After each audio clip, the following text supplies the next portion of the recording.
Selamat datang kembali di channel Audian Audina. Kali ini masih ngelanjutin lagi Jujutsu Kaisen, tepatnya insiden Shibuya bagian kelima.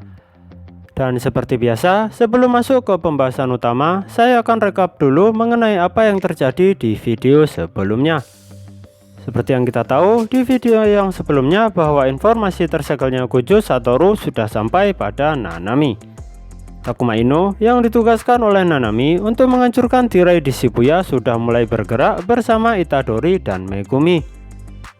Bagaimanakah cara tim Takuma ini dalam menjalankan misinya? Kita masuk saja ke pembahasan utamanya ya sekarang. Posisi si pengguna tirai. Cerita berfokus pada tim Takuma Ino berada.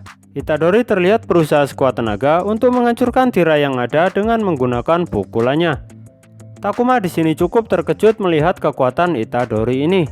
Bahkan dia merasa kalau secara kekuatan serangan Itadori ini bisa dikatakan setara dengan Nanami.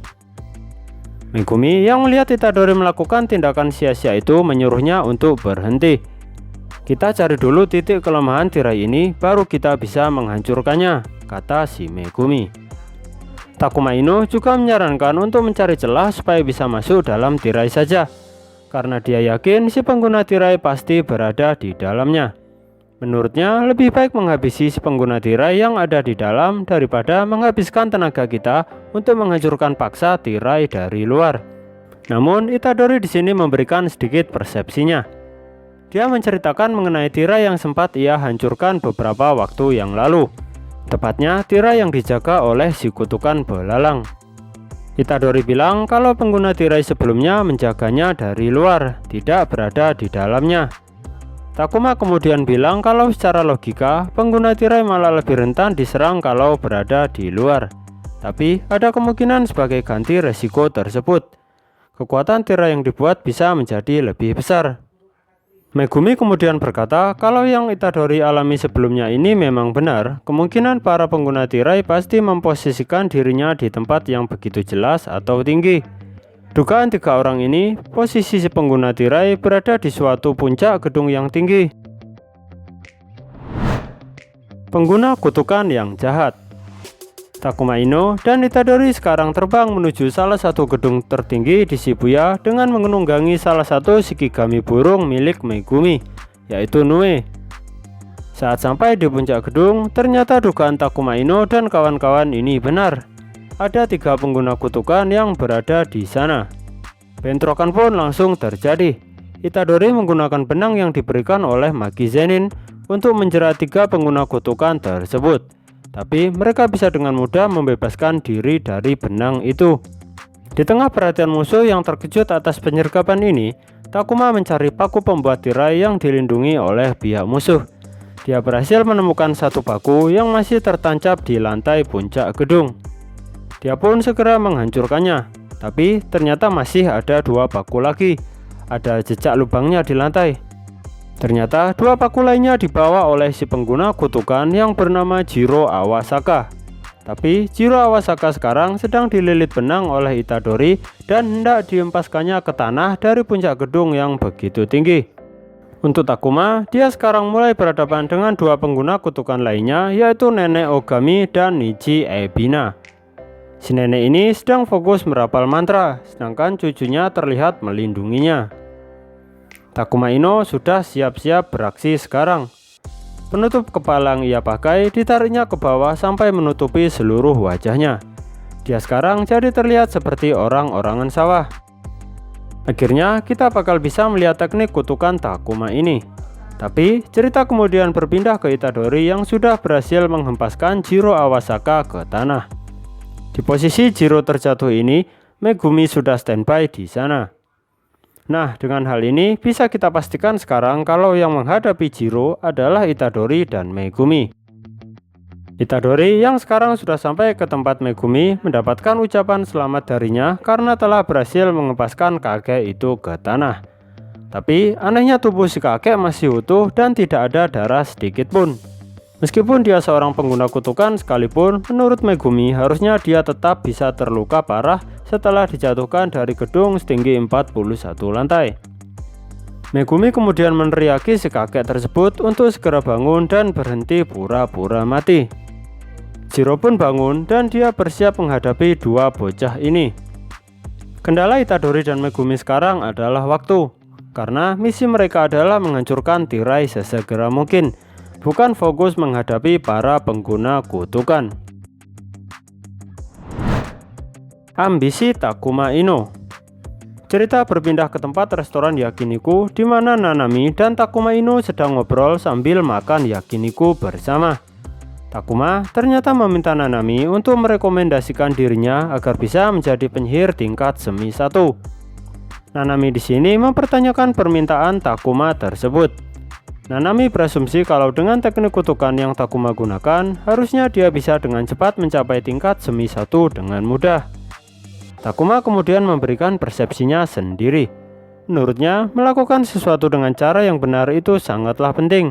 Kalau dia nanti jadi penyihir tingkat 1 tanpa ada persetujuan dari Nanami, dia bakal merasa ada sesuatu yang kurang. Kilas balik Takuma Ino sampai di sini saja. Kita sekarang kembali ke pertarungannya melawan dua pengguna kutukan yang jahat. Takuma melakukan teknik pemanggilan monster pembantu. Dia memanggil monster pembantu nomor 1 yang bernama Kaichi. Kaichi ini berbentuk seperti kerucut. Benda ini dikendalikannya dengan mengalirkan energi kutukan sebagai perantara penggeraknya. Kemudian Takuma mengarahkan Kaichi ini pada Niji, tapi bisa dihindari dengan begitu mudah. Niji bisa terus menghindar dan dia sekarang menggendong neneknya yang masih fokus merapal mantra.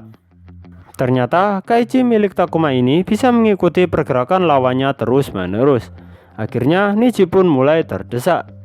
Dia menurunkan neneknya dari gendongannya dan kemudian dia menahan serangan Takuma menggunakan lengannya. Bisa terlihat kalau lengan Niji sedikit berlubang akibat menahan serangan tersebut. Jadi gini untuk penjelasan teknik Takuma Ino, dengan cara menyembunyikan wajahnya, dia bisa menjadi perantara dunia spiritual. Dengan begitu, dia bisa memanggil dan menggunakan kemampuan 4 monster pembantu, yaitu Kaichi, Reiki, Kirin, dan Ryu. Kita kembali ke pertarungannya lagi. Takuma merasa dia tidak boleh buang-buang waktu sekarang, karena dua lawannya ini terlihat merencanakan sesuatu yang berbahaya.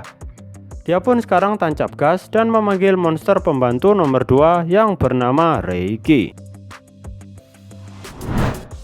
Si kakek misterius. Kita kembali ke tempat Itadori dan Megumi yang menghadapi Jiro Awasaka. Dua anak ini secara bergantian menyerang si kakek tua dengan pukulannya. Megumi juga memanggil Shikigami anjing suci miliknya untuk menambah daya serangan. Banyak sekali pukulan telak yang mengenai si kakek dari kombinasi dua bocah ini. Tapi Megumi sempat bergumam dalam hati kalau musuh yang dilawannya kali ini nggak begitu sulit. Malahan yang menurutnya sulit adalah bekerja sama dengan Itadori. Jadi gini, Megumi itu kesulitan menyesuaikan irama serangannya, karena Itadori terus-terusan memukul membabi buta seakan-akan dia ini bertarung sendirian saja. Pukulan dua anak ini terus berlanjut dan berhasil mengenai lawannya, tapi anehnya nggak ada satupun luka yang terlihat pada tubuh Jiro Awasaka. Tubuhnya terlihat begitu bersih tanpa ada luka maupun darah sedikit pun. Kakek Jiro pun sekarang bersiap melakukan serangan balik setelah diserang terus-menerus. Secara mengejutkan, dia mengambil pisau yang ia sembunyikan di celananya. Dengan segera, dia menebaskannya pada Itadori yang berada di dekatnya. Meskipun Itadori bisa merespon tebasan si kakek, ternyata perut Itadori sedikit tergores, dan darah sedikit keluar dari bagian perutnya. Melihat kejadian ini, Megumi dengan segera menggunakan Shikigami berwujud kataknya untuk melemparkan kakek Jiro ke jembatan penyeberangan orang. Setelah berhasil, Megumi menghampiri Itadori dan menanyakan keadaannya. Tapi Itadori menyuruhnya untuk tidak khawatir karena itu hanya luka gores saja. Kakek Jiro yang terlempar barusan sudah bangkit kembali dan memuji kemampuan Itadori dan Megumi. Dia bilang kalau dua bocah ini adalah aset yang begitu berharga bagi para penyihir Jujutsu di masa depan nanti. Karena itu, bagi kakek Jiro, mereka sangat pantas untuk dihabisi.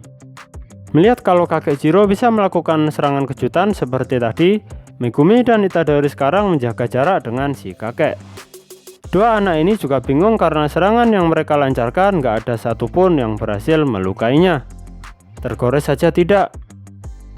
Waktu sudah berjalan cukup lama sekarang. Kakek Jiro belum kalah dan tirai juga belum berhasil dihancurkan. Kondisi Itadori dan Megumi cukup terdesak di sini. Bangkitnya Toji Zenin. Sekarang kita kembali ke tempat Takuma Ino bertarung. Nenek Ogami masih terus merapal mantranya, sedangkan cucunya yang bernama Niji terus melindunginya. Takuma menggunakan monster pembantu nomor 2 yang bernama Reiki. Wujudnya seperti gumpalan air. Jadi kaki Takuma sekarang terlapisi oleh gumpalan air yang mana itu membuatnya bisa bergerak lebih cepat dalam menyerang. Takuma menyerang terus Niji menggunakan pukulannya. Itu berhasil melukai Niji, dan banyak bagian tubuhnya yang menderita cukup luka akibat serangan ini. Anehnya, di sini Niji hanya diam bertahan dan terus menerima serangan dari Takuma. Dia tidak berusaha untuk menyerang balik. Seakan-akan dia ini memang jadi perisai hidup untuk melindungi nenek Ogami. Takuma sedikit curiga dengan pergerakan lawannya ini. Dia merasa kalau pertarungan ini harus segera diselesaikan sebelum terjadi hal-hal yang gak terduga. Sayangnya, kekhawatirannya ini ternyata benar. Si nenek Ogami sekarang sudah selesai merapalkan mantranya. Kilatan terlihat menyambar nenek Ogami, dan dia bilang pada Niji kalau persiapannya sudah selesai. Niji yang mendengar hal tersebut mulai bersiap dan hendak menelan suatu kapsul kecil yang menurut Takuma mencurigakan.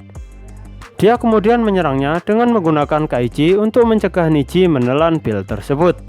Tapi pil sudah tertelan. Dan nenek Ogami kemudian merapalkan nama Toji Zenin. Ternyata yang dilakukan dua pengguna kutukan ini dari tadi adalah ritual pemanggilan arwah orang yang sudah meninggal. Dan yang mereka panggil adalah Toji Zenin. Niji di sini digunakan sebagai wadah atas jiwa yang dipanggil oleh nenek Ogami. Kemudian sekarang separuh dari wajah Niji telah berubah menjadi Toji Zenin.